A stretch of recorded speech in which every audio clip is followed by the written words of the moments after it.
This stone sword has sat in a general store for 20 years, untouched, unwanted. Everyone thinks it's nothing but a useless piece of junk. Yet I choose to spend every last coin I have to buy it. The people around me laugh and call me brain dead, a total sucker. A sword this fragile would shatter on contact, let alone be used to fight monsters. But I just smile, because I have awakened a mythic-tier talent, all refine. It can elevate the quality of any item, once, with no ceiling on how high it can go. With enough luck, even a silver-tier item could leap straight to mythic. In my past life, I was one of the 10 greatest warriors in the Draconis Federation, a living god of slaughter. But I was betrayed by my girlfriend Agnier and my sworn brother, who joined forces with powerful allies to ambush and nearly destroy me, all for the supreme artifact in my possession, the Abyssal Ring, a trophy I won alone deep inside the Abyssal Rift, by slaying its most powerful divine beast. It is said to reverse the laws of reality itself, even reconstruct a shattered body. On the edge of death, regret and hatred surge through me in equal measure. If I ever get another life, I will tear every last one of you apart. When I open my eyes again, I find myself back at age 18, the day of the awakening ceremony. On my index finger sits a pitch-black ring. The ancient divine markings carved into it have already faded. The Abyssal Ring has actually reversed the flow of time. I push down the storm of thoughts raging inside me. This second life,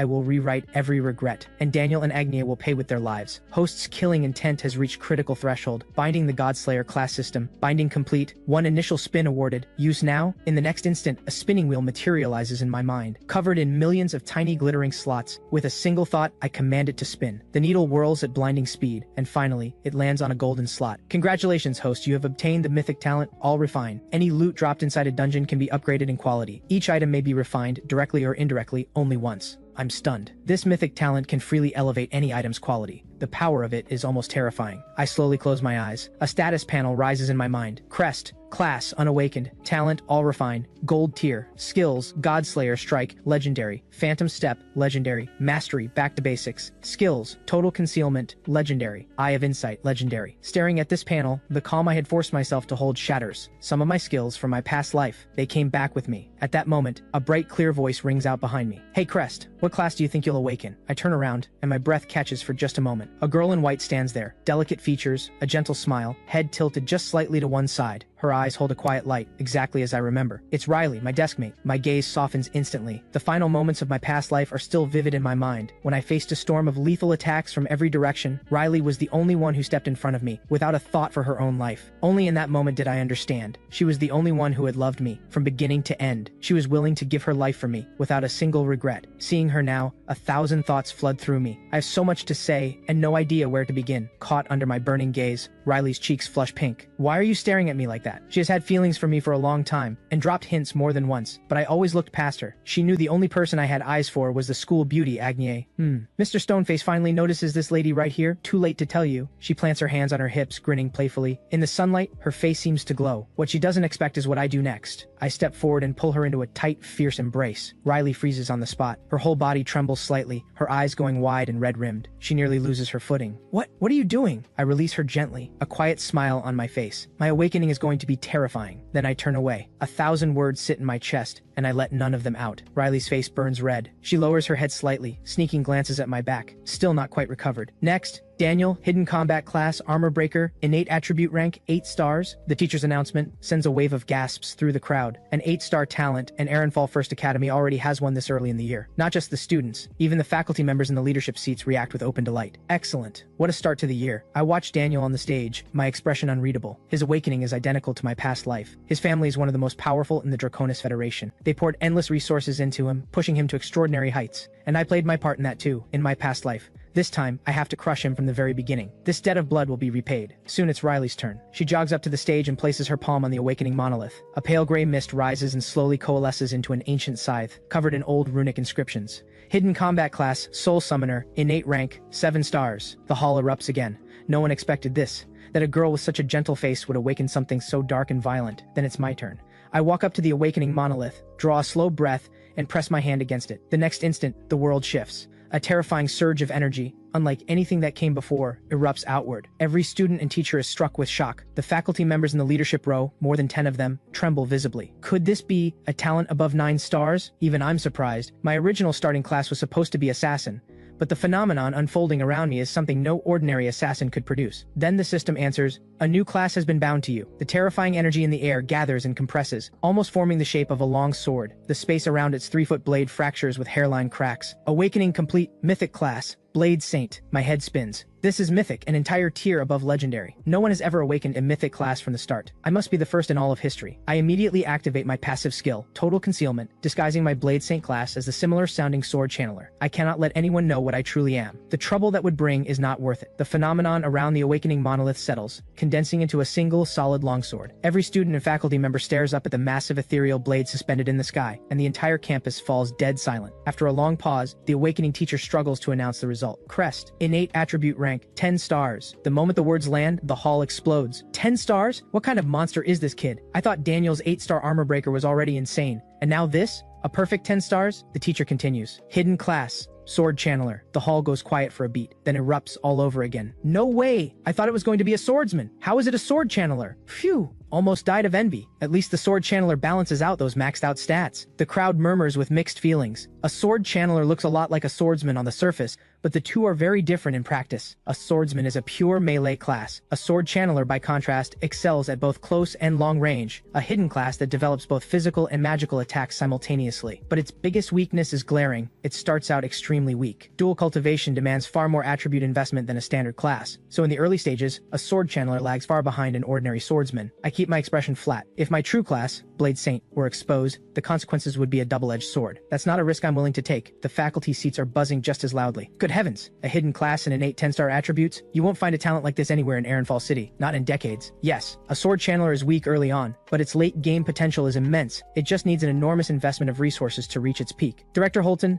go to the school vault and retrieve a Marrow Ascension pill immediately. I'm giving it to this student as a reward. Principal Grayson's expression is grave. He waves his hand decisively. The moment I step off the stage, I catch Daniel and Agnier staring at me, visibly shaken. Daniel's fists are clenched, his eyes dark. He's the eldest son of the Daniel family. He was supposed to be the most talented person in this school, and I just took everything from him. He leans in and whispers something to Agnier. Her eyes go wide. Are you sure about this? Relax. You won't have to put up with it for long. A few years at most. Once we've squeezed enough out of him, we'll find an opening inside a dungeon and finish him off. Agnier nods slowly, a cold smile spreading across her face. I watch it all. The distance is too great to hear a word, but I don't need to. I already know. When they notice me looking over, they mistake it for a greeting. Daniel even waves with a smile, every inch the picture of innocence. Agnier tosses her hair and throws me a flirtatious wink, but deep down she's nothing but contempt.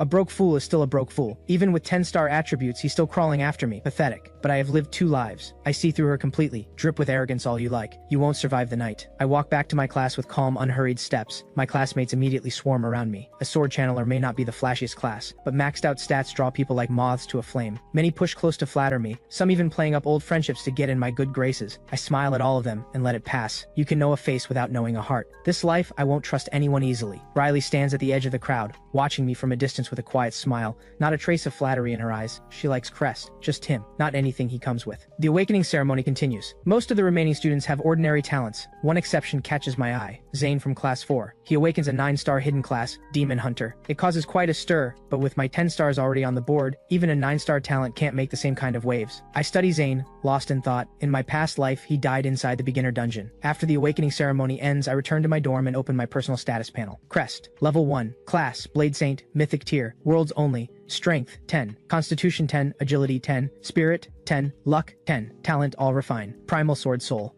Skills, Godslayer Strike, Total Concealment, Phantom Step, Eye of Insight. This is what 10-star full attributes actually means. Every stat starts at 10, a combined total of 50 points at level 1.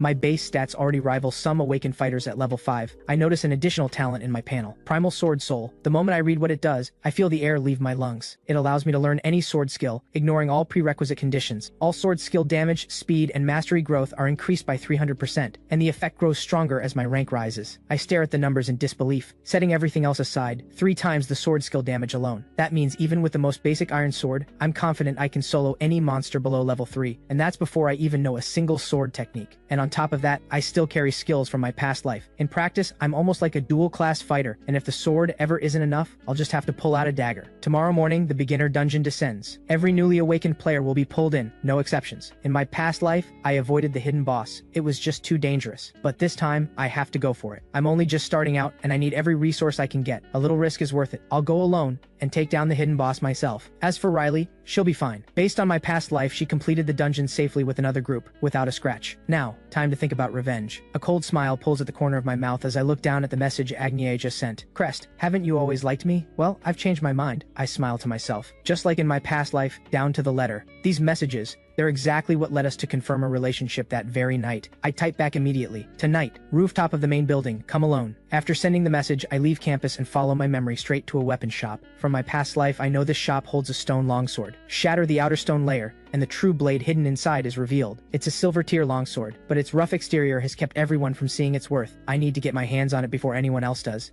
My arrival stirs up a wave of murmuring among the students already gathered there. They whisper and glance at each other. I ignore all of it and walk straight to the counter. A young woman in her mid-20s steps out of the crowd and blocks my path. She wears gold-rimmed glasses and carries herself with the composed elegance of someone born into wealth. Excuse me, no need to be alarmed. I'm Isabella, Vice Director of the Aurum Consortium. Whatever weapon you purchase today, the consortium will cover the full cost. The entire room of students draws a sharp breath. This is a jaw-dropping offer. Weapon shops are among the most expensive establishments in the world. Ordinary families can't afford to browse here, let alone splurge. I look at her inviting smile and keep my face perfectly still. Full coverage, you say? What exactly do I owe in return, Isabella? My calm response catches her off guard. She had done her research. She knew I was a poor orphan, likely scraping together every coin just to be here. She didn't expect me to be unmoved by an offer like this. It seems Crest is not only extraordinarily talented, he's sharp too. You guessed right. I do need something from you. Isabella smiles and gestures into the crowd. A slender girl in blue steps forward. This is my younger sister Claudia. All you have to do is team up with her and protect her through the beginner dungeon. In exchange, I'll fund any weapon you choose. What do you say? I'm unmoved. I look Claudia over. There's a quiet pride sitting behind her eyes. Her talent may fall short of mine, but she has money.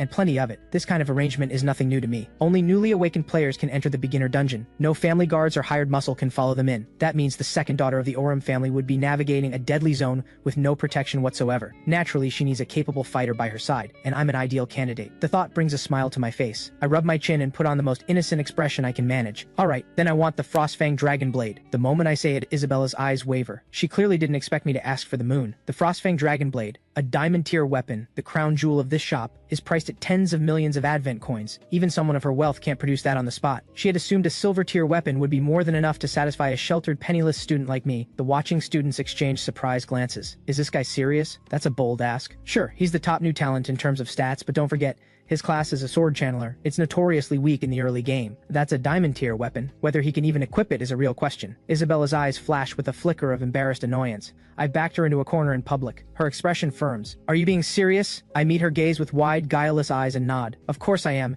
Is something wrong with that? The act makes Isabella's teeth clench, but she can't let it show. For a businesswoman, weighing costs against benefits is everything. Her family has wealth, but not infinite wealth to throw away. Finally, she lets out a quiet sigh. I'm sorry, Crest. Could you choose something else? The Frostfang Dragon Blade is simply too expensive. Honestly, I don't think your current combat value justifies an investment of that size. If you chose a silver-tier weapon instead, I'd be happy to agree. She gives me a polished, professional smile. I shake my head, my tone flat and final. Then forget it. It's that sword or nothing. Isabella's brow creases slightly. A flicker of displeasure crosses her eyes. Are you sure? My expression doesn't shift. Certain. Her gaze turns cold. She gives a small shake of her head. Fine then. Claudia, let's go.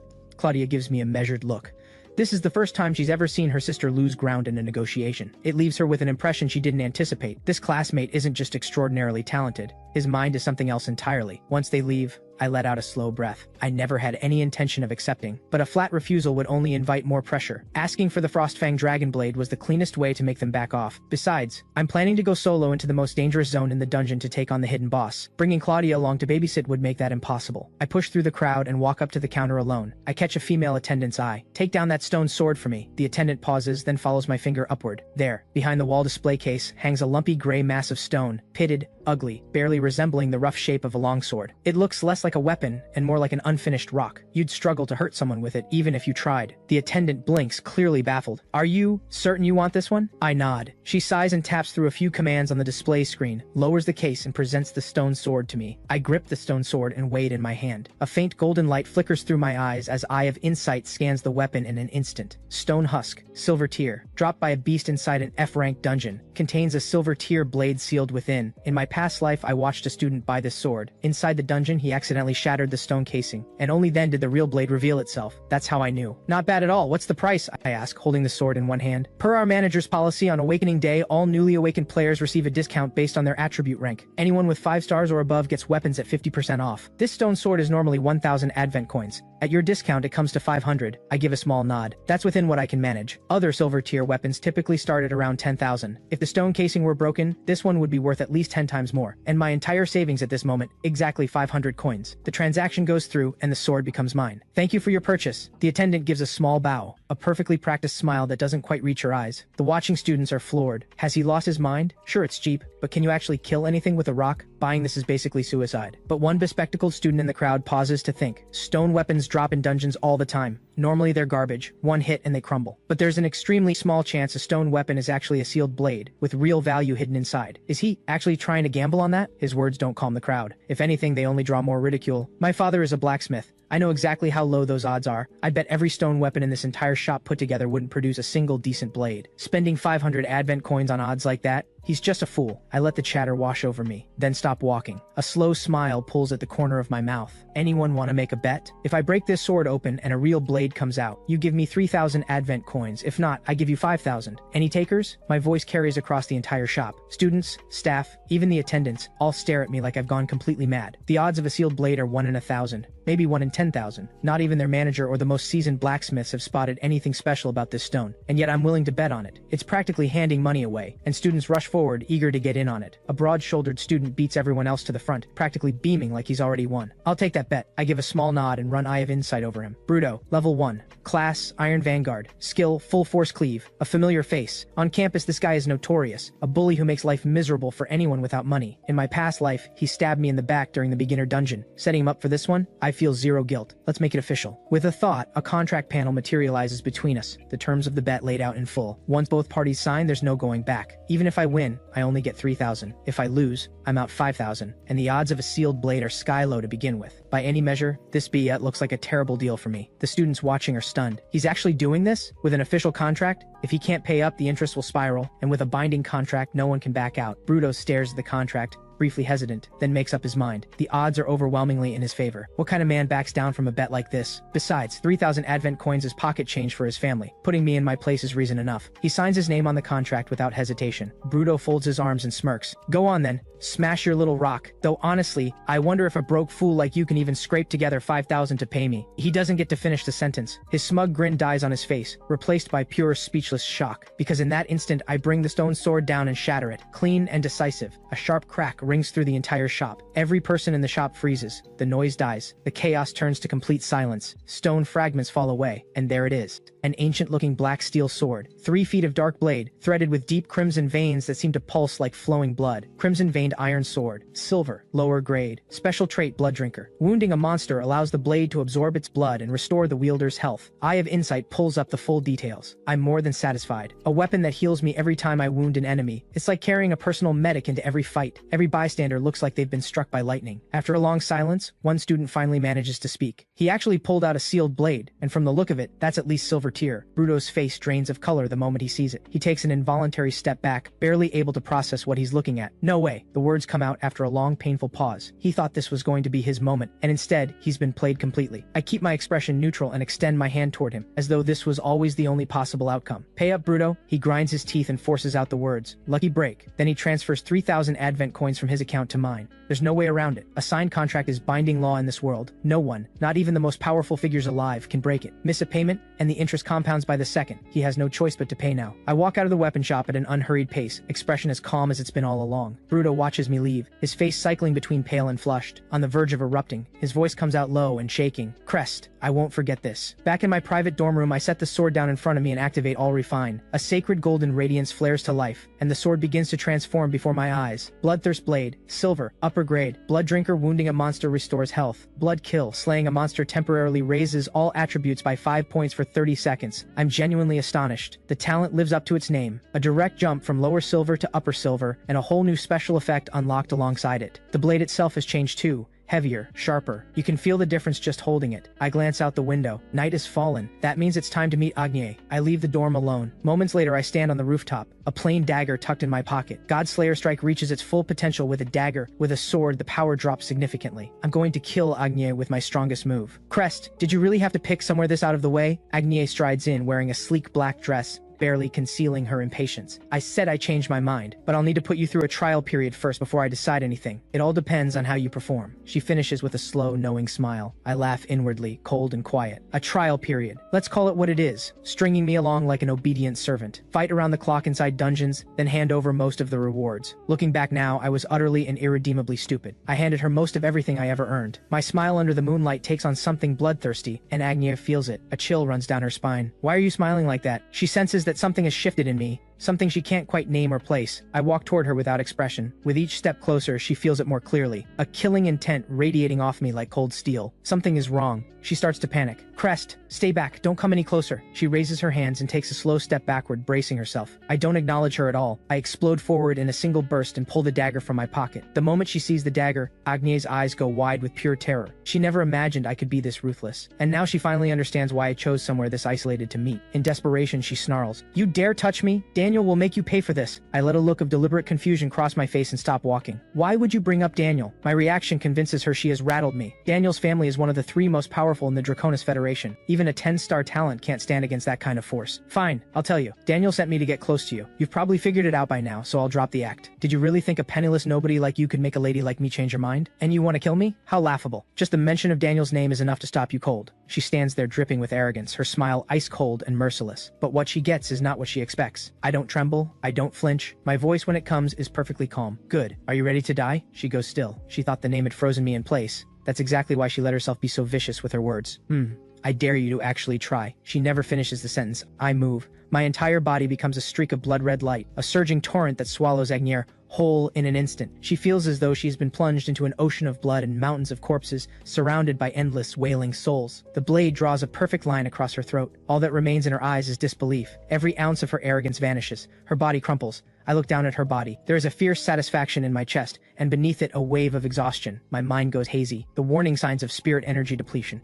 Godslayer strike still costs too much. At my current level, I can't even use it at full power. After a brief rest, I crouch down and find Agnier's phone in her pocket. I delete every message between us, then crush the phone in my hand with a sharp crack. The moment I return to my dorm, I find a box sitting outside the door, a letter on top, signed by Principal Grayson. Inside the box are 2 items. Marrow Ascension Pill, gold, mid-grade. When consumed, it cleanses the body at its core and raises physical attributes. Effective only once per person. Current market value 200,000 Advent coins. Serpent Scale Shadow Armor, silver, mid-grade, crafted by a master armorsmith. Silent as a whisper when worn, and tough enough to resist claws, blades, and other sharp-edged attacks. Market value, 5,000 Advent coins. My eyes sharpen. Grayson doesn't hold back. Not only a Marrow Ascension Pill, but a defensive armor piece as well. He's clearly trying to invest in my protection as best he can. Unfortunately, both items were crafted by smiths and alchemists here on Primara, using conventional materials, not dungeon loot. All refined doesn't work on them. I turn to the letter. Hello, Crest. My name is Grayson, principal of Arenfall First Academy. The Marrow Ascension Pill inside is a gift from the school. The armor is from me personally. I've also increased your scholarship for this year to 10,000 Advent coins. You may one day stand somewhere very high above the rest. Whatever happens, when that day comes, please don't forget where you started. Wishing you every success. This is an investment, but what Grayson is after is not a short-term return. He's betting on who I'll become. That kind of foresight puts him in a completely different league from a short-sighted schemer like Agnier. I swallow the Marrow Ascension Pill without hesitation. A soft glow radiates from my body. Constitution plus 10, experience plus 100, rank advances to level 2, 10 free attribute points awarded. I stand and look over my panel. I pour all 10 points into agility. A sword class lives and dies on speed and fluidity. Not so different from the assassin I was in my past life. Then I lie down, close my eyes, and let sleep take me. Godslayer strike drained a heavy toll from my body. I need rest before I can be at full strength again. When I wake, it's already the next morning. A column of deep blue light engulfs me the moment I open my eyes. In the next instant, my body vanishes from Primara. When I open my eyes again, I'm standing in a forest. The vegetation hums with a dangerous, wild energy. I draw the bloodthirst blade and move forward. A scream pierces the undergrowth ahead. A female player's body drops from the trees. The wounds on her body point clearly to a carnivorous ape. Then a roar tears through the air. A massive, grotesque ape drops from the branches above, both arms locked together, swinging down like a hammer aimed straight at me. I sidestep with a sharp pivot, barely clearing the impact. I saw this coming. The monster used the body to draw my attention, baiting an ambush, so I let it. I played along and let it commit to the strike. I swing back immediately, bringing the blade down on the ape's skull, carving a massive gash across it, but it doesn't go down. It lets out a howl and lunges at me again. I'm surprised. I haven't used a single skill, but I'm swinging a silver upper-grade weapon with maxed out strength and agility behind it. An ordinary monster should not still be standing. Eye of Insight. Bloodclaw Ape King. Level 3. Strength 28. Constitution 24. Skill Ground Slam. That explains it. This isn't a standard carnivorous ape, it's the Ape King. No wonder its size dwarfs everything else of its kind. The moment its attack comes crashing down, I vanish and reappear directly behind it. Phantom Step at my current level still grants full invisibility. With speed so extreme it evades nearly any attack. The catch? It lasts only a heartbeat, and the cost is enormous. I appear behind the Ape King and drive the blade clean through the back of its skull, straight into its brain. A perfect kill. A screen materializes before me. Beast defeated. Loot, horizon cut, bronze, lower grade, skill scroll. Not bad. It's only bronze tier, but it suits my class, and that's what matters. A message flashes across the global channel. A sword channeler from the Draconis Federation has scored the first kill. That player receives the title, First Blood. All players across the Draconis Federation receive one healing potion, and just like that, a recovery vial drops into every player's hand across the nation. The global channel erupts. Wait, a Draconis Federation player got the first kill this year? A sword channeler? Could it be that Crest kid from Erenfall First Academy? The 10-star one? Then again, there are several sword channelers across the nearby cities this year. Could be anyone. My status panel updates. A new title slot appears. First Blood, permanent bonus, all attributes +5. I look down at the skill scroll in my hand. Bronze tier, but I can refine it. With a single thought, the scroll transforms. It becomes a silver tier skill scroll. Draw slash, silver, lower grade, return the blade to its sheath, focus the mind. One motion, one cut. I can't help but feel a surge of excitement. That jumped 2 sub-tiers in one refine. I use it immediately. The technique surges through me. A sharp ringing blade cry fills the air as my entire body becomes a sweeping arc of deep blue light, cutting sideways in a single fluid motion. Wherever it passes, a clean groove is carved into the earth. A tree half a meter wide is sliced clean in two at the trunk. I'm taken aback. A standard silver tier skill should not hit that hard. This must be primal sword soul at work. Triple the power and speed of every sword technique. It really is something else. I push deeper into the dense forest. A few small mutant creatures dart out along the way, all of them cut down without effort. Before long I hit level 4. Compared to other newly awakened players, I'm already at a terrifying height. I look into the distance, expression focused. The hidden boss is located beyond the Crimson Rock Cavern, and it's still going to take some time to get there from where I am. I push forward at full speed. Every monster I encounter is wiped out without hesitation. Loot pours in and fills my inventory. The slaughter continues, and I reach level 5 in no time. Several new skill scrolls drop along the way. One of them, a basic sword technique at bronze lower grade, becomes the Thunderstrike blade art at silver mid grade after all refine. I grin and crush the scroll in my palm. The moment I do,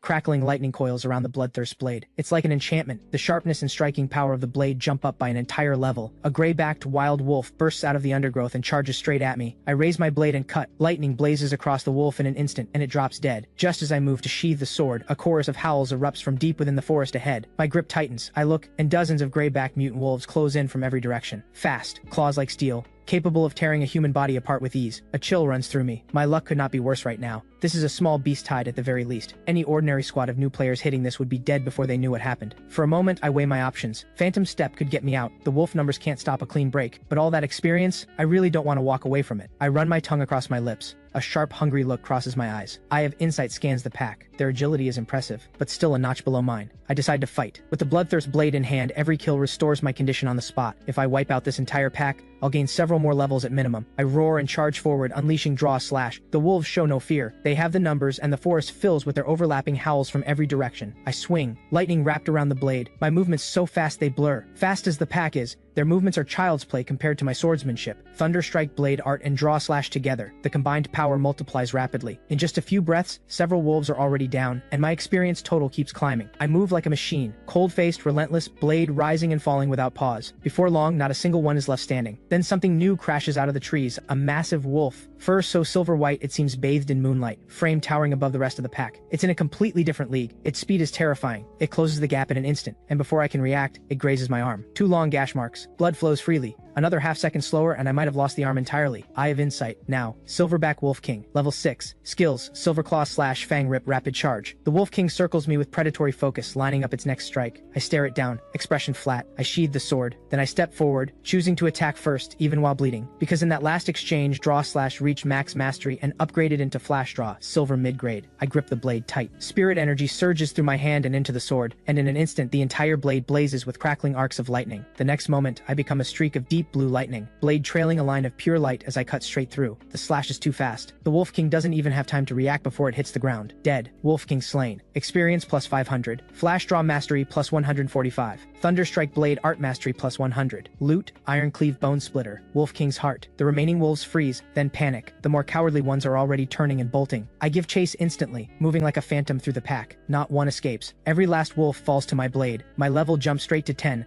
The speed of it is simply unmatched. Rank up quests slay the Guardian of Crimson Rock Cavern. Reward, advance to first rank Blade Saint. When ordinary players complete their rank up quest, they can choose their first true class: Sword Shield Fighter, Duelist, Blade Technician, and so on. For me, it's different. The Blade Saint is already the highest class in existence. There is only one path: push forward, deepen the attributes, and strengthen the skills. No branching, no choosing. I open my status panel and pour most of the attribute points into agility, with some going into spirit. Skills all draw on spirit energy, and I can't afford to let it run dry. Agility breaks through 100. Blade Saint class skill unlocked: Sword Dance Master, Platinum, lower grade. You may equip any sword type weapon regardless of level or class requirements. All sword weapons in your hands double in sharpness. My eyes flicker. That's a powerful effect. It means I can equip the highest tier sword weapons in the game. Right now, I have a solid set of skills at my disposal now. It's time to take on the Crimson Rock Cavern. I follow the route I remember and move out. Once the hidden boss falls, the dungeon will conclude. With that thought, I activate total concealment, hiding my kill count and level entirely. Once active, even the dungeon's absolute system cannot track it. That means I won't appear on any leaderboard. Exactly what I want for now. But no matter how deep the concealment, when the dungeon concludes, the true rankings will surface, and when they do, my results will shake the world. For now, I need to stay quiet. When I face the hidden boss, I cannot afford any complications. At the same time, inside a conference room at Ironfall First Academy, the school's senior staff stand in tense silence, every eye fixed on the screen in front of them. Beginner Dungeon 144. Leaderboard. First place level 8 Lucas, second level 7 Zane, third level 6 Player A. Strong new talents from Ironfall and the surrounding cities fill the rankings, but there's no Crest, not anywhere in the top 500. What's going on? His class may be a sword channeler, but his stats are maxed. Even if his skills aren't there yet, sheer force should be enough to clear a few kills. How is he not even in the top 500? Principal Grayson stands with his arms crossed, expression grave. He has made a significant investment in Crest, and everything he expects in return depends on Crest growing into who he's meant to become. If Crest dies in the beginner dungeon, it would be a heavy blow to Ironfall First Academy. A woman walks into the conference room. She stands with her hands behind her back, face unreadable. Grayson rises immediately, and the other staff members bow. Deputy Mayor, welcome. The woman gives a small nod. It's Victoria, the current Deputy Mayor of Ironfall City. I heard your school produced some exceptional talents this year. That's why I'm here. And yet I can't find the student you mentioned, Crest, anywhere on that leaderboard. Sweat beads on Grayson's forehead. My apologies, Deputy Mayor Victoria. There is one detail I didn't mention. Crest's class is a sword channeler. Its early game combat strength tends to be on the weaker side. Grayson doesn't get to finish. Even for a sword channeler, even accounting for a weak early game, there is no way he should be this far behind. Not even in the top 500 of a single dungeon? Grayson and the other faculty members all feel the pressure bearing down. None of them can make sense of it. Could Crest's luck really be that terrible? Dropped right into a monster cluster and killed on arrival? Please don't be alarmed just yet, Deputy Mayor. Beyond Crest, we have other strong prospects this year. Zane, 9-star talent, hidden class, Demon Hunter. He's our biggest surprise this year outside of Crest. Currently sitting in second place and fighting strong. He's our best candidate to challenge Lucas from Stonereek City. And there's a young woman who awakened the hidden class Soul Summoner, 7-star talent. She's got real potential, currently ranked 19th. And Daniel, eldest son of the Daniel family, 8-star innate talent, hidden class armor breaker, currently 4th. Grayson rattles off the list one by one, covering every standout student the school has produced this year. Victoria's expression stays even. She gives a small nod. This Zane, he is genuinely impressive, a real dark horse. But that new talent from Stonereek City, Lucas, is something else entirely. 10-star innate talent, hidden class Blade Berserker. He is the defining genius of this generation. All I'm asking is for one player from Ironfall to keep up with him, or at least not lose by too much. If Ironfall finishes at the bottom this year, we'll forfeit our eligibility to join the Pillar Alliance next year. A shadow of worry crosses Victoria's eyes as she finishes. And at this very moment, I'm still deep in the dungeon, tearing through everything in my path until I finally reach the entrance to the Crimson Rock Cavern. Without warning, a cluster of goblins comes charging out of the cavern. Small, foul-smelling things. A few lightning-laced swings of the blade, and they're all dead before they can do a thing. Then a thunderous crash echoes from deep inside, and a massive shape tears out from within. Muscles like coiled iron chains, deep green skin, a hybrid of lizard and goblin, massive and brutish, but less cunning than its smaller kin. The goblin warchief stares at the bodies of its fallen kin on the ground, and unleashes a howl that shakes the air. It charges, its massive club swinging in a wide, sweeping arc. I keep my expression steady and my movements calm. I slip to the side with a light, precise step. This warchief's strength stat is off the charts, thick-skinned and hard to put down. I'll need to use my agility to wear it down before I can finish it. After missing its first strike, the warchief doesn't slow. It just keeps charging, club smashing the ground around it, flinging debris in every direction, toppling trees one after another. I stay completely composed. No matter how the warchief attacks, it can't land a single hit, not even the edge of my sleeve. Gradually, the warchief's stamina runs low. It roars, and chooses to use its skill. The next instant, a torrent of venom blasts from its mouth at terrifying speed. Every tree it touches wilts, leaves shrivel and fall. I face it without flinching. Lightning floods into the bloodthirst blade. I activate Flash Draw, and charge straight into it head-on. A suicidal charge. No human body can survive that level of concentrated venom. A grotesque smile twists across the warchief's ugly face, but the smile dies in the next instant. Because in that fraction of a second, I activate Phantom Step. My entire body seems to vanish from the world, dissolving into a blurred shadow that passes straight through the torrent of venom alongside the blade. In the same breath, I pass clean through the Warchief. A deep blue arc of swordlight cuts through its neck, and the Goblin Warchief collapses. Elite monster slain. Goblin Warchief. Rank up quest complete. First rank Blade Saint achieved. All attributes plus 10. Experience plus 1000. Level advances to 11. Primal Sword Soul strengthened. Sword skill damage, speed, and mastery growth now increased by 10 times. Bonus awarded. 1 spin on the reward wheel. Silver mid-grade loot obtained. Goblin Warchief's treasure map. Silver mid-grade sword skill scroll quantity 1. A parchment map drops into my hand. I look it over, genuinely surprised. A treasure map was the last thing I expected to find here. I apply All Refine to it immediately. Upgrade successful. Goblin Warchief's treasure map. Gold, lower grade. There are many Goblin Warchiefs, but only one Goblin King. Want my treasure? I've buried it all in one place. Go find it. The other piece of loot is the silver mid-grade sword skill scroll. I apply All Refine again, and this time it jumps straight to gold upper grade, just 1 tier below platinum. Skill learned, sword command, gold, upper grade. A slow smile crosses my face. Of all the skills to land, this one is perfect. It'll make my disguise as a sword channeler completely convincing. With a thought, the bloodthirst blade begins to tremble, then hums, then lifts off entirely. It orbits me, spinning and striking with precision, as if it were an extension of my own arm. The downside: when the sword is in flight under mental control, Flash Draw and Thunderstrike blade art can't be used. But as mastery grows, anything becomes possible. I call to the system, and the familiar spin wheel rises in my mind. The needle launches into motion.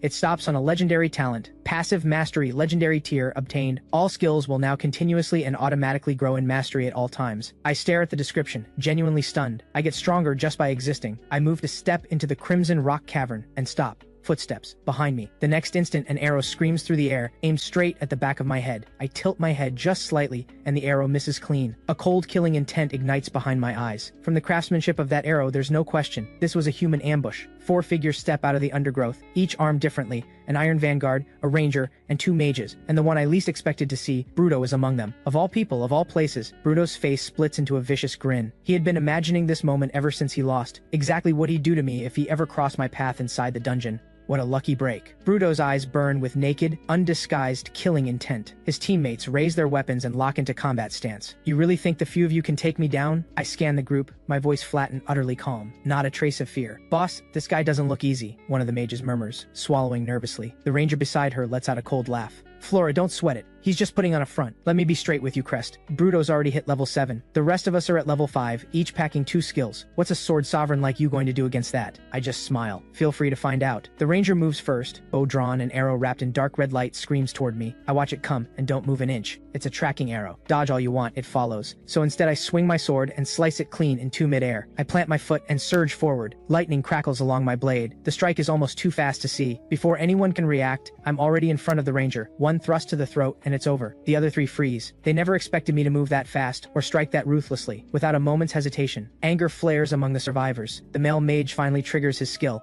A fireball the size of a basketball materializes in the air and comes hurling at me. I feel nothing but boredom. These guys are too weak. Fighting them is a waste of my time. My expression goes cold. I activate draw and flash, and in the next instant I'm a blur of motion. The fireball shatters into smoke before it even gets close. Without slowing down, I streak across the air like a blue slash of light, straight through the mage's body. 1 strike. Done. Flora and Bruto are stunned. 1 skill, 1 kill. Full health and all. The stats behind that kind of power are absolutely terrifying. From start to finish, I've only swung twice, 1 kill per strike. That kind of strength is just absurd. Could my level actually be higher than Bruto's? Neither of them can bring themselves to believe it. Flora, don't be scared, it's just good gear, Bruto roars. He knows this is now a fight to the death, so he pushes forward no matter what. Flora nods, raises her staff, and begins channeling her energy. A water spear slowly forms and hovers in the air. Bruto's massive frame lunges forward, kicking up a cloud of dust. His ancient shield locks into a barrier around him, and in the same motion his right hand drives a heavy cleaver straight down at me. I watch that gleaming blade without flinching. 1 simple lean, the strike misses. I spin around and thrust back in a single lightning-fast motion. Bruto's scalp prickles with dread. He scrambles to raise his shield.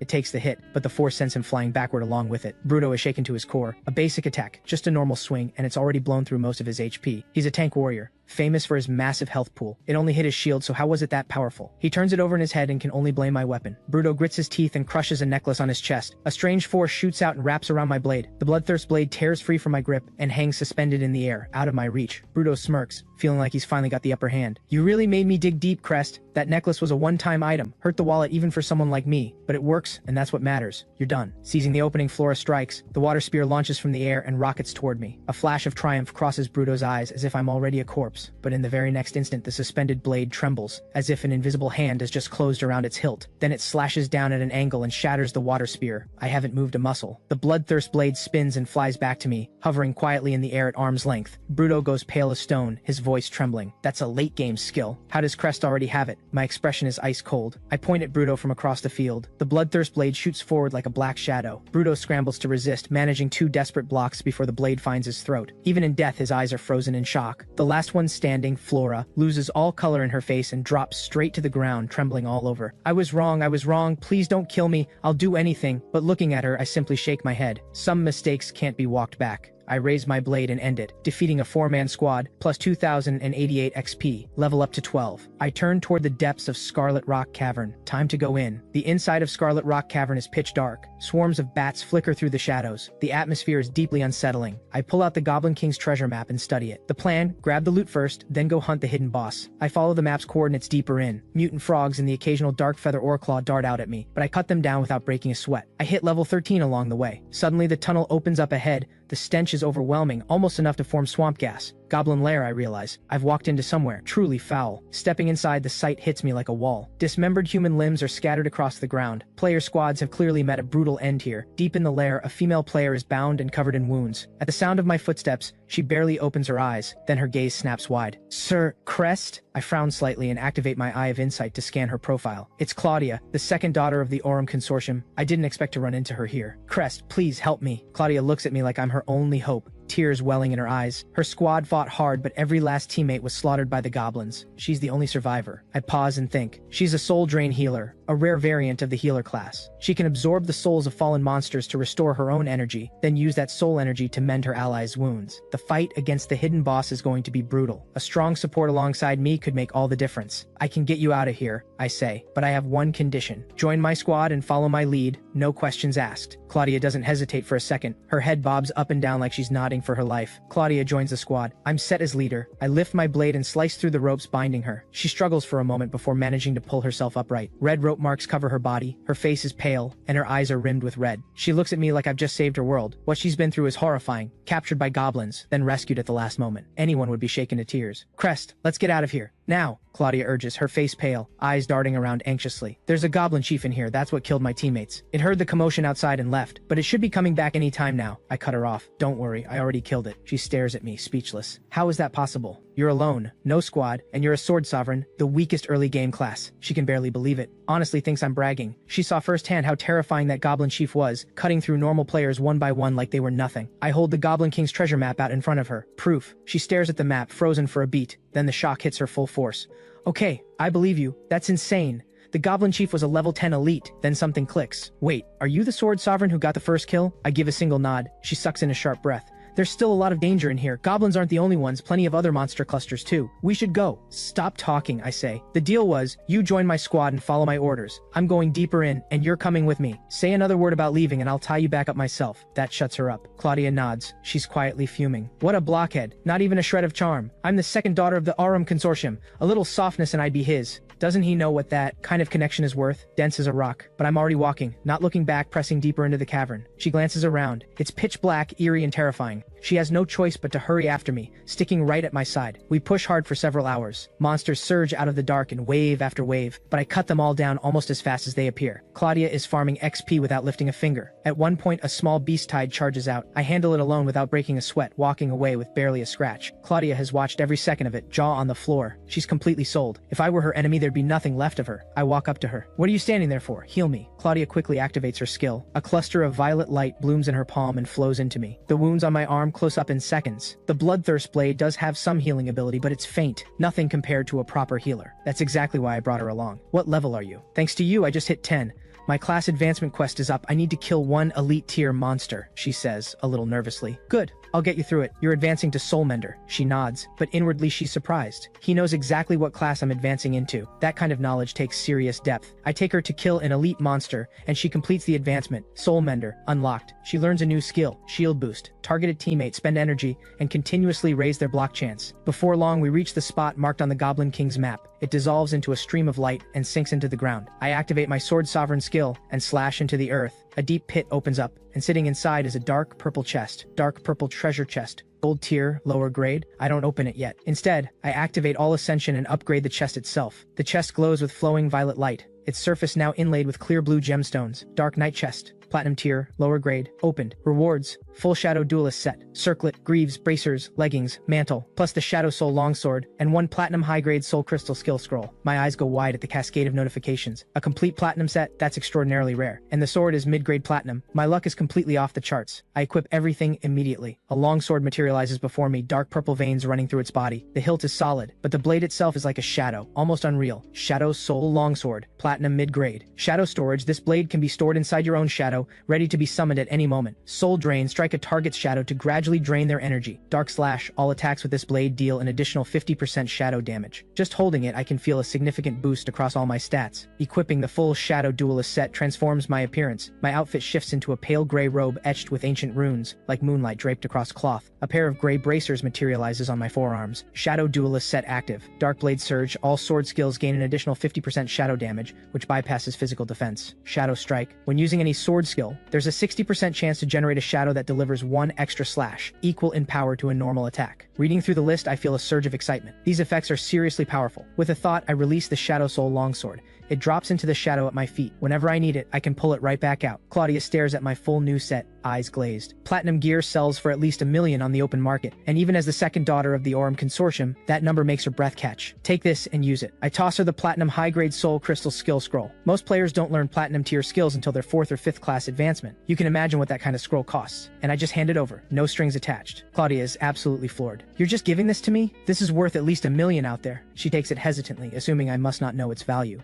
But I hold firm, expression flat. There's likely a brutal fight ahead. The stronger your skills, the better our odds. I know exactly how powerful the hidden boss is. 1 extra skill on Claudia's end could be the margin between winning and dying. She stops arguing and uses it immediately. Skill acquired, Soul Resonance. When activated, all party members gain 200% bonus experience. Claudia lights up. Soul Resonance. That's a late-game Soul Mender skill. If we keep partying together, even after splitting, I'll still get full experience. She's practically bouncing. I allow myself a small smile. With this skill, my experience won't be cut by having a party member. For any other team, that would be unthinkable. I lead Claudia onward. We find a small exit inside the cavern. Outside is a vast, sprawling forest. At the heart of the forest lies a massive blood-red lake, its surface churning like boiling crimson water. My expression hardens. In roughly 1 hour, the hidden boss will appear here. I know this because of my past life. Zane, the strongest class advancer at our school in that life, died right here. He was the one who first found the hidden boss. Before he died, he passed me the location through the comms channel. But what killed him wasn't the boss. It was Lucas, the prodigy from the neighboring city, who cut him down. I remember it clearly, and I've been quietly watching out for that ruthless, cold-blooded player ever since. Somewhere else in the instance, a young man grips a narrow-bladed sword. His entire presence radiates danger. In just a few seconds, he cuts down 2 players. He stares at the bodies and smiles, excited. This is Lucas, this year's top player from Wuyang City. Since entering the instance, he's left a trail of carnage, because he discovered that killing high-level players gives more XP than grinding monsters. Chasing the top rank, he chose the most efficient method. No survivors wherever he goes. His leveling speed is terrifying. Already at 13. Right now, a girl in white stands before him, clutching an oversized scythe, struggling to hold on, breathing heavily. It's Riley. Lucas walks toward her slowly, face blank. You're Riley from First High, aren't you? Riley's expression goes cold. How do you know my name? Before the novice instance launched, I got a full list of First High's top talents this year, straight from your principal. I've studied every one of your class aptitudes. This instance is my hunting ground. Every school here has been a disappointment. You're all better off as experience points. Lucas levels his blade and activates his blade reaver skill. Terrifying red slashes bloom in the air and close in on Riley. At the last second, Riley stays completely calm. She spends her final sliver of energy to summon a skeleton soldier to intercept the killing blow, and vanishes from the spot in the same instant. It's her Wraith Caller skill. Wraith Swap. She exchanges positions with the most distant corpse in range. Lucas cuts through air. He spins around and catches only a glimpse of Riley disappearing into the dense trees. A bloodthirsty smile spreads across his face. Run all you want, little lamb. You can't escape. He activates his movement skill and gives chase like a predator on the hunt. Riley sprints through the trees in a panic. To survive, she dives into a cavern. Blood-red rock lines the walls. The place looks deeply wrong, but she's stunned. The cavern has almost no live monsters. Just corpses everywhere. Someone has already been through here. Who could have done this? Not even an elite squad could clear this many monsters. But there's no time to wonder. She runs with everything she has. She can still hear Lucas's footsteps behind her, getting closer. Despair tightens around her. If he catches up, she's dead. Just as Lucas is about to close the gap, a figure appears ahead, grabbing Riley and pulling her into the shadows. She looks. It's a young man in green, a large bow strapped to his back, radiating quiet confidence. It's Zane, a 9-star talent awakener from First High. Thank you, Riley breathes, still catching her thoughts. Don't mention it. We go to the same school. I wasn't going to just watch. I've been watching Lucas for a while. He's unhinged, treats this instance like a playground, hunting everyone in sight. If we don't stop him, First High is going to take even heavier losses. Riley thinks it through. Zane is right. As a Shadow Ranger, a ranged class, going toe-to-toe in melee against a Blade Reaver would be suicide. Waiting for the right moment to strike is the only viable play. What level are you at? 10. I'm working on my class advancement. I need to kill at least one elite tier beast. Riley is floored. That leveling speed is incredible. He might actually be able to take Lucas down. I'll back you up completely. Help me avenge our classmates. Riley's eyes carry a quiet, steady resolve. Follow me. This isn't the right spot to fight. Zane moves out immediately, Riley close behind. While they run, Zane sends me a message. Hey, Crest. It's Zane from Class 4. Lucas, the Blade Reaver from the neighboring city is hunting our schoolmates. Stay clear of him. He's in the Crimson Lake Zone right now. Message sent. Zane pushes hard with Riley, but they barely cover any ground before a streaking blade energy cuts off their path at the edge of the Crimson Lake. They turn. Lucas is walking toward them, expressionless. Did you really think you could outrun me? Once my blade grazes you, I can track your position through the blade energy. His gaze locks onto Riley. We're not getting away. Zane's expression hardens. He raises his bow. Seeing Zane's bow, something sparks in Lucas's eyes. A Shadow Ranger. So you're Zane. Finally. First High's 9-star talent.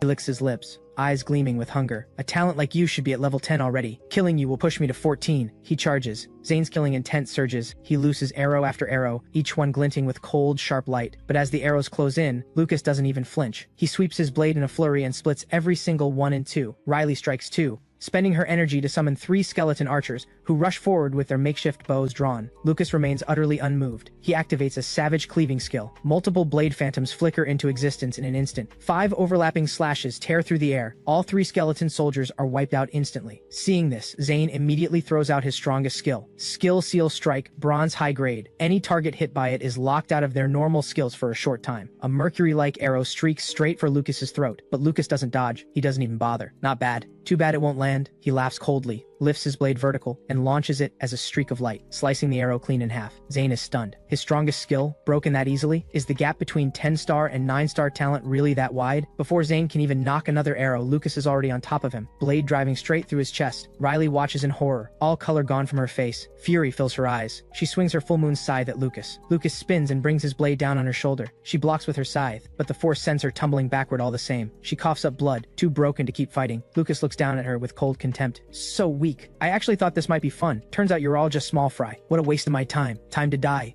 Lucas's eyes go dark. He walks toward Riley, slow and deliberate. Riley's HP is nearly gone. One more strike and she's finished. She bites down, eyes burning with anger. She doesn't want to die, but she's powerless against him. Zane got dragged into this because of her. The guilt and despair are rising fast. Then, a sword cry rings out from the distance. A blade streaks in like a bolt of light, and in an instant, it shatters the blood-red slash Lucas had just launched. The sheer force sends Lucas himself flying. He skids back 3 or 4 paces before he can barely hold his ground. His face goes pale with shock, overpowering his blade energy head-on. That's virtually impossible for any newcomer. The dust clears. A young man in gray robes walks out from the trees, one finger curling. The dark bloodthirst blade spins back and hovers quietly at his side. I take in the scene with a calm gaze. I read the situation in a second, and one thing surprises me. Riley is here too. It seems this life won't play out exactly the same as the last. Crest. Riley's voice trembles, eyes red at the edges. She can barely tell if this is real. It's me. I reach out and gently wipe the blood from her face. A quiet killing intent stirs behind my eyes. Riley's injuries are serious. If I'd arrived any later, I might have lost her for good. Claudia jogs up behind me, raises both hands slowly. A deep violet light flows through Riley's body, sealing her wounds at a rapid pace. Zane stares, completely overwhelmed. A floating blade? That's a late-game sword sovereign skill. How does Crest have it already? 1,000 questions flood his mind. His face twists in pain as he clutches his chest and forces himself upright. A few centimeters closer and his heart would have been gone. Then he watches Claudia reach out without even touching him and start healing his wounds too. He's stunned. Healing 2 people at once? In the early game, only a class-advanced soul mender can pull off that kind of output. By now, Lucas has steadied himself. The arrogance is gone, replaced by something heavier. He's found a real opponent, and that last strike has left a mark on him he can't shake. There's a notch in his blade. His blade, a gold-tier weapon. What kind of strength, what kind of skill does it take to chip a gold-tier weapon? Are you Crest, the 10-star sword sovereign from First High? He can't help but admit it. Your strength is beyond what I expected. In this instance, you're the only one worth calling my opponent. But that's all you are. You'll die by my blade. Lucas moves without warning. Blood-red light flickers along his blade as he explodes forward. I watch the strike come. My expression doesn't change. What a weak slash, I say, and I mean it. Lucas's eyes darken instantly, daring to taunt him like that. Suicidal. I'll end you in one strike. Let a little sword sovereign learn his place. Against a Blade Reaver's full power strike, I stand completely still and reach up, closing my hand around the bloodthirst blade hovering at my side. In the next instant, lightning erupts, wild and raging. A deep, resonant sword cry fills the air. Lucas sneers at the sight. A sword sovereign choosing to fight me in close quarters instead of keeping distance might as well be handing me your head. But in the very next moment, his expression freezes. My figure becomes a streak of lightning. A brilliant sword trail burns across the air. The speed is absolute. Lucas still doesn't know. He isn't facing a sword sovereign. He's facing a sword god. A thunderous crack rings out. The moment our blades meet, his sword snaps in two, then a massive gash tears open across his chest. The strike rips right through. He's launched into the air and slams into the ground. He coughs up a mouthful of blood, pure shock flooding his eyes. What was that? It moved so fast he couldn't even follow it. His HP craters almost instantly, like cutting through paper. Riley and Zane stare, frozen. Isn't Crest a sword sovereign? How does his close-range combat look like this? Lucas struggles to his feet, raising his blade, only to find it's completely shattered. He draws a sharp breath, face pale with disbelief. How? He steps back, unable to accept that he's lost. One exchange. That's all it took. His confidence and pride are ground into the dirt. Refusing to accept it, he reaches into his personal inventory and pulls out a red healing potion. His wounds begin closing at a visible rate. That move must have drained you. You can't use it again. You were trying to intimidate me into backing down. I cannot lose. He charges again with the broken blade, activating his strongest skill, Blood Frenzy Slash. The blade becomes a cascade of blood-red light, striking like relentless rain. My expression never changes. Draw and flash. My figure blurs into motion, and I shatter what little remains of his blade. This strike hits even harder than the last. Lucas's eyes fill with something like a raging sea. A stronger strike. There was a stronger one? How is Crest this strong? In the next instant, my blade is at his throat. He desperately raises his sword hilt to block, and it crumbles instantly. He barely manages to stop the strike, but my set bonus activates. A shadow that looks exactly like me materializes behind him, like ink bleeding into the air. The shadow grips a dark blade and slashes down. This strike isn't physical. It's pure shadow damage. Lucas's knees hit the ground hard. He has nothing left. No! This can't be. I haven't lost. His lips tremble. Voice barely a rasp. The light in his eyes fades fast. He can't bring himself to accept it, no matter what. I look down at him, expression unmoved. The top talent of Wuyang City, a 10-star Blade Reaver. That's it? I raise my blade to finish him, but in that split second, a flash of blue light ignites, and he's gone. I stare at the empty ground. A life-saving trinket. Wuyang City really did invest heavily in protecting this guy, but next time, 10 of those trinkets won't save him. If my blade moves fast enough, even a life-saving item won't have time to activate. I'm confident I'll reach that level by the time we meet again. I turn to Riley and the others. You all okay? Riley's eyes well up and she rushes forward, wrapping me in a hug. Claudia watches and presses her lips together. Someone already beat me to it. No wonder he's been so cold to me. But she's not giving up. Where there's a will, there's always a way to steal someone's man. Crest, how are you so strong just now? Riley's shock still hasn't settled. I shrug. He was just weak. Everyone goes a little speechless. If Lucas is weak, who in this world even qualifies as talented? At that moment, a whirlpool opens in the center of the Crimson Lake. A massive knight clad in blood-red armor leaps out. Warning. Hidden boss has appeared. Everyone's face drains of color at the notification. Crest, we need to pull back. The hidden boss is no joke, Zane urges, clearly shaken. No, you two go. Claudia and I are taking it on. Riley looks into my eyes and doesn't hesitate. Then I'm fighting with you. Zane is quiet for a moment, then lets out a helpless sigh. Running now would be pretty cowardly. If you're all staying, I guess I am too. Riley and Zane request to join the party. Accepted. I don't push back. Having Riley and Zane on board wasn't the plan, but 2 more fighters genuinely do improve our odds. The Crimson Armor Death Knight strides across the water toward us, murderous light blazing in both eyes, a massive greatsword in hand. I scan the boss's data. The stats send a chill through me. This is far beyond what I expected. It's beyond the range of an F-tier novice instance boss. This thing rivals an E-tier boss. Any normal newcomer who runs into this dies full stop. But there's no turning back now. I press my fingers together and focus. The Bloodthirst blade rises from behind me, snaps to point at the Crimson Armor Death Knight, and rockets forward. The Crimson Armor Death Knight lets out a furious roar and slams his blade forward. The Bloodthirst blade is knocked back and driven into the earth, but in the next instant it trembles, pulls free, and flies right back in. Under my mental control, the Bloodthirst blade is relentless. It keeps harassing the knight no matter how many times it gets knocked away. At the same time, I raise my hand and reach. The jet black Shadow Soul longsword rises from my shadow and lands in my grip. Zane steps back and draws his bow, eyes locked on the knight like a hawk, and looses a skill seal arrow, but it barely makes a dent. The arrow can't even break through the boss's defense. It shatters on impact. Riley rushes to my side, chants a spell. Two undead skeleton soldiers materialize from a dark magic circle. They charge at the boss with ancient swords, fearless of death. They're too fragile. One swing of the greatsword and then they're rubble. Claudia's expression is tight. She retreats quickly to a tree behind us and raises both hands, activating shield boost on all three of us. I watch calmly. My three teammates can't change the fight on their own, but they're all pushing their hardest, and that's enough to slow the boss down, bit by bit. I'm the one who has to deal the damage. I grip the Shadow Soul longsword, cold light glinting in my eyes, and move in toward the Crimson Armor Death Knight with a strange, fluid footwork. My fighting style looks nothing like a swordsman's, more like a ruthless, silent killer. Unpredictable strikes, movements almost weightless. This is what I built in my past life, forged through countless life and death moments. Not a skill, pure battle experience. Intruder, leave the Blood Lake. Get out. The Crimson Armor Death Knight roars and swings his greatsword.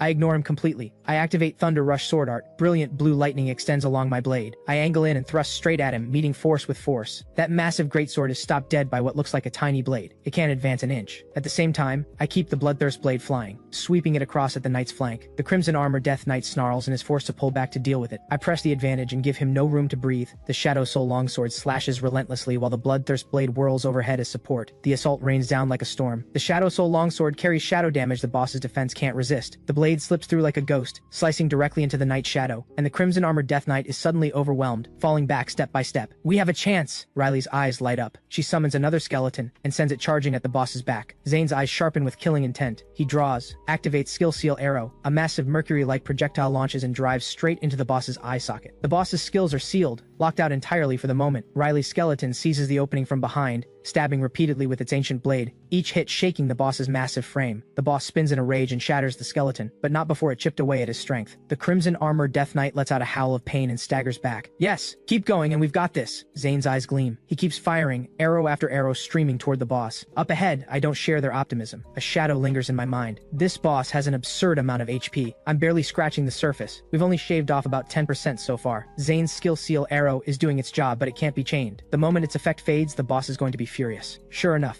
the seal breaks, and the Crimson Armor Death Knight shudders with rage. He swings the greatsword and activates a skill. A devastating shockwave explodes from the blade. The force slams me off my feet and sends me airborne. A wide stretch of ground cracks and tears up at the roots beneath me. I pull myself together mid-air, land hard and steady myself, then refocus and activate Thunder Rush Sword Art. I charge back in and go at him with everything I have. The sword work is fluid to the absolute limit. The set bonus keeps triggering, a jet black shadow lashing out with unexpected strikes. The faster I swing, the higher the chance of triggering Shadow Strike. I have to keep attacking. Offense is my only defense here. Faster and faster, fiercer and fiercer, like wind and thunder combined. And then, in the midst of it all, something clicks. A new sword technique takes shape in my mind. New skill unlocked. Rainstorm Bladestorm. Silver mid-grade. Blade force pours down like a relentless downpour. Launches a massive number of strikes in a short window, winning through sheer speed. My assault surges in intensity. The Shadow Duelist set effects trigger rapidly, and the boss's HP finally starts dropping faster. A few minutes later, it's below 60%. Then the Crimson Armor Death Knight roars. A massive shockwave radiates outward and blasts me back. His eyes glow. His face twists with rage and bloodlust, and both his speed and strength have clearly increased. I'm launched backward, coughing up blood. Phase 2 already, but a wild smile crosses my lips. Phase 2 is actually good news. It means the boss is genuinely enraged. The Crimson Armor Death Knight charges in with a berserk fury, activating his most devastating skill, Earthbreaker Cleave. The wide, blood-red greatsword rises above his head, its blade blazing red. The power is self-evident. I focus and send the Bloodthirst blade flying in to intercept, but the moment it makes contact, it's sent spinning away. The strike trails a blood-red beam of light straight at me. I step forward, moving into it, planning to meet it head-on with drawn flash. While he executes Earthbreaker Cleave, the joints in his armor separate and expose flesh. I have to hit that gap and hit it hard. My body becomes a streak of light across the air, draw and flash, full power, and it lands precisely in the gap between his armor plates. The boss's HP drops by more than half in an instant, and I take 0 damage, because in that same moment, I activated Phantom Step and passed straight through his blade. The Crimson Armor Death Knight's voice shakes with fury. The great sword in his grip transforms, reshaping into a massive hammer, and he launches his final assault. Behind him, the waters of the Crimson Lake surge and condense into blade shapes, swirling in formation with his hammer. This is the boss's strongest skill, Roaring Waters. Dozens of Bloodwater blades converge and launch all at once. My expression hardens. I activate Rainstorm Bladestorm, the fastest attack skill I have. The Shadow Soul longsword becomes a flurry of dark slashes, while the Bloodthirst blade hovers at my side to intercept incoming blades, but there are too many. I start to feel the pressure build. Damn it! I bite down and growl, ready to activate Phantom Step again to force my way through, but the energy cost of that would be brutal. In any one fight, I can only activate Phantom Step twice. If I burn it now, my energy will hit rock bottom, and the rest of the fight will be agonizing. Then a volley volley of arrows streaks in, Zane's shots powerful and precise, shattering a significant number of the bloodwater blades. The pressure on me eases. I exhale with relief. I can save that precious energy for the final blow. I swing Rainstorm Bladestorm and surge forward, lightning crackling along the blade in my hand, the airborne Bloodthirst blade dropping into my other grip. Killing intent flows through my eyes. No more holding back. Left hand, Bloodthirst blade activating Thunder Rush sword art. Right hand, Shadow Soul longsword activating Draw and Flash. 2 silver mid-grade sword arts activate simultaneously. A deafening sword cry rings out across the entire area. My figure becomes a streak of brilliant lightning. The blade light flashes, and both swords come down directly on the Crimson Armor Death Knight's skull. He crashes to both knees. The light leaves his eyes. Dark yellow blood pours out. It flows back and merges with the Crimson Lake behind him. In an instant, a voice rings through the minds of every player in the instance. Announcement: Hidden Boss defeated. A Sword Sovereign player has slain the Hidden Boss. Instance settlement begins. Congratulations to all players. Prepare to return home victorious. The commotion that erupts is like a bomb going off. No, impossible. How? What even is a hidden boss? We haven't even found the regular one, and someone already killed a hidden boss. Wasn't the first kill also a Sword Sovereign? It can't be the same person. He's got to be hacking the system. We haven't even finished grinding our levels. The instance has only been running for about 10 hours. This is beyond absurd. Who is this guy? Shock ripples through every player still in the field. Somewhere in the instance, a man in ornate gold armor grips a long-handled purple crystal hammer, his expression dark with fury. It's Daniel. He leads an elite squad of top newcomers, all of them personal bodyguards arranged by his family. Daniel himself is fully decked in gold tier gear. Since entering the instance, he's been scouring the map for the boss, planning to claim the kill and secure first place in one move. He barely touched any monsters along the way, but he couldn't even find the regular boss. And now someone's already taken down the hidden one. His entire strategy is in ruins. His plan is completely dead. Rage overtakes him. Damn it. How? Who? His voice shakes, and something else is gnawing at him. He hasn't been able to reach Agnier since last night. What happened to her? Meanwhile, settlement notifications cascade through my mind. Slain hidden boss. Crimson Armor Death Knight. All party members gain 6,292 XP each. I jump 2 levels straight to 16. Claudia hits 13. Zane reaches 12, almost 13. Riley surges from 7 all the way to 10. 3 levels in one go. If she wasn't gated by her class advancement quest, she might have pushed even further. Riley and Zane are both a little dazed. We actually did it. But why is there so much XP? A 4-person squad shouldn't get this much just from killing a boss. Claudia jogs over with a small smile. That would be my skill. Soul Resonance. It doubles all experience gained by the party. I walk calmly to the boss's body. The drops are substantial. Falling Tombblade skill scroll. Platinum lower grade. Soul Auxiliary Necklace, Platinum lower grade. Bloodfield Legion Summon skill scroll, Gold high grade. Soul Binding Decay Bow, Platinum lower grade. 40,000 won coins. Nearly everything is platinum tier. I don't deliberate long. 10,000 won coins each, distributed immediately. Everyone contributed. I use all Ascension on everything. Almost all of it upgrades to platinum mid-grade, and the Crimson Death Knight summon jumps all the way to platinum high-grade. I scan through the item data. The Starlit Soul Necklace is exceptional, raises the cap on soul energy storage and increases absorption rate. I hand it straight to Claudia. She's the healer, constantly burning through soul energy. No one benefits from this more than her. Next, the Crimson Death Knight summon goes to Riley. Only her class can use it, and once learned, she can summon a Crimson Armored King Knight. The Soul Binding Decay Bow goes to Zane. His eyes tremble slightly, a flicker of emotion, as he accepts it and puts it away. Thank you, he says, and he means it. Thank you, Crest. From today on, you're my comrade. He knows full well that I carried this fight. He barely contributed any real damage, and yet I'm giving him a weapon like this. That's going above and beyond. I give a nod and say nothing more, turning to my own drop. Falling Tombblade, Platinum mid-grade, summons a colossal stone sword to crash down from above, dealing massive damage. I crush the scroll to learn the skill, then raise my hand, and a massive jet black stone sword drops from the sky like a great tombstone, driving deep into the earth, ancient carvings running along its surface. Its weight alone could crush a monster flat. If the hidden boss were still alive, this would have shattered its armor on the very first strike. My mood lifts. This is my first platinum tier, active damage skill. Everyone's body starts to flicker and blur. Instant settlement complete. Departure imminent. Crest, call me for the next instance, Zane says, settling the bow across his back. Hey, Crest. Thanks for saving my life. We'll see each other again soon. Claudia waves with a bright laugh, and her figure fades away. Riley steps forward, brushes a strand of hair aside, and gives me a quiet smile. Then she's gone too. I'm pulled into a void space of my own. Endless lists unfurl, scores calculating rapidly, my total climbing. No damage clear of Scarlet Rock Cavern, speedrun bonus, first kill of the instance, perfect challenge bonus. Final rating, S rank. Title awarded, Rising Overlord. Effect, all stats plus 15. All skill proficiency plus 10%. Ranking settling, a leaderboard materializes before me. Novice instance number 144. 10th place, Berserker Cody, level 7.